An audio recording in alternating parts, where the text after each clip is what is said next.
process is about to start again. I have spinal stenosis, and I was diagnosed with spinal stenosis at the age of 29.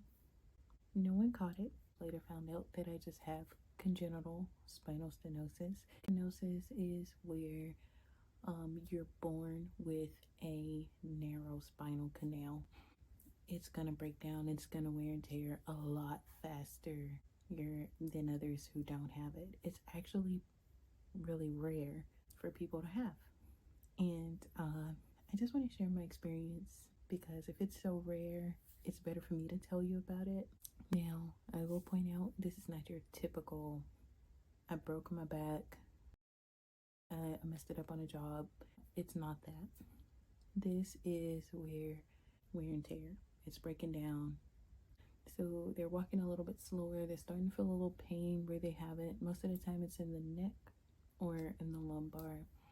So I am having some in the neck, but it's nowhere near as bad as my lumbar.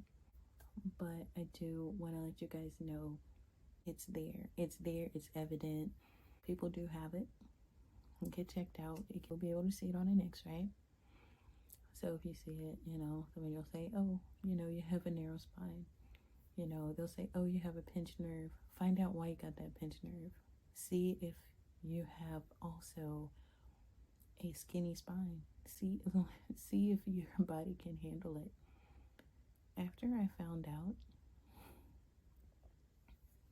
I wasn't able to have kids anymore. I was so lucky to have my first boy. It's just congenital spinal stenosis. It's something you're born with. You can't take it away or anything like that. It's just that it's going to shrink over time at a much faster rate. It's going to start affecting your life when you become a young adult instead of when you're an elderly person. So you probably want to know, what does that mean for me? Like, am I losing it? Well, it could possibly just mean that things are going to start changing. You're probably not going to be able to exercise as much, and you're not going to be able to be as physical as you are. Like if you're, a runner or a jogger, you actually may need to slow down. When you have it, you actually start losing disc, the only thing that protects the shock in your body. Kind of like shocks on cars, and makes it okay for you to jump, and how your body just doesn't hurt. As a matter of fact, that's when I first found out that I was diagnosed. I jumped, and immediately when I jumped, I had a sudden back pain, and that back pain is what led me down the road to figuring out that this is a problem that I had, and that was a long time ago. That was in 2016. It's 2022 now. So I've been dealing with this for a while. But the reason why I'm making this today for everybody is because I'm having my second surgery, and this surgery is going to be a type of fusion. They're going to stop the disc from protruding. I don't want to use so many medical terms because I'm not a doctor, and I have no idea what they're going to do and how it's going to be done and what tools. I just know it's explained to me is that they are going to stop the disc from going into my spinal canal, since it's not wide inside for the cord to pass through. It's not a lot of space in there. There is disc, just coming all inside, and the spinal cord is like pinched. It's like, it hurts. It's like, lady, I can't feel your legs, I can't feel your feet. I don't know how you're walking. I want you to know that things do go wrong. And I mean, they really go wrong. That can lead into depression. This has affected my life so much because, y'all, I was a dancer. I was a dancer. Like, I'm a dance, I'm a sing. That was me. Anyway, this is the video the day before. It's currently 5 a.m. in the morning. I have not slept yet, and I know I need to sleep, but I'm going to be under anesthesia for hours. But anyway, get checked out. Find out what it is. I will tell you in the beginning, before I had my son, before I got married, I always had a nagging pain in my back, at the top of my butt cheek. Very small pain right before it turns into your butt.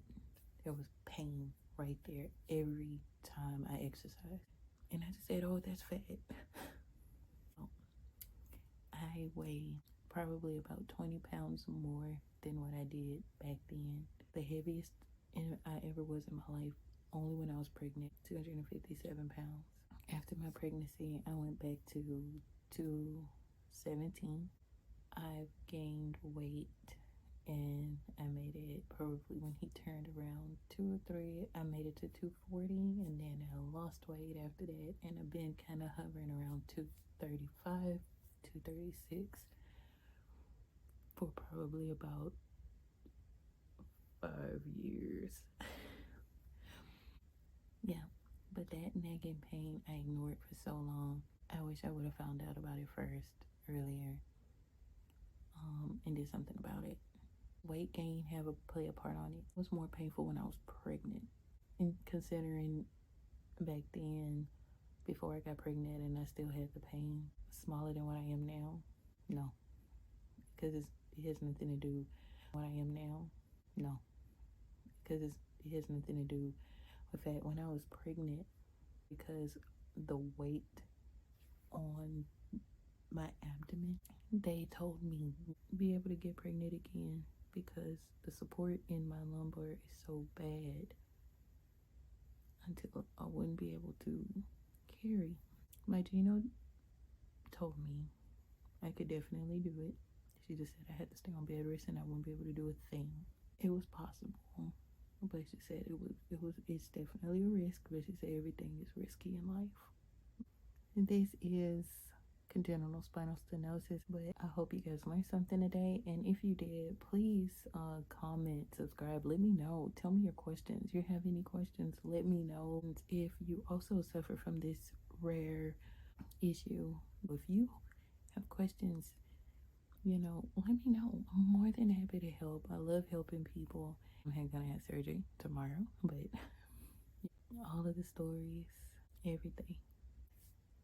Rest and relax. And thanks for being here with Rachel and my recovery. Have a good day. Yeah.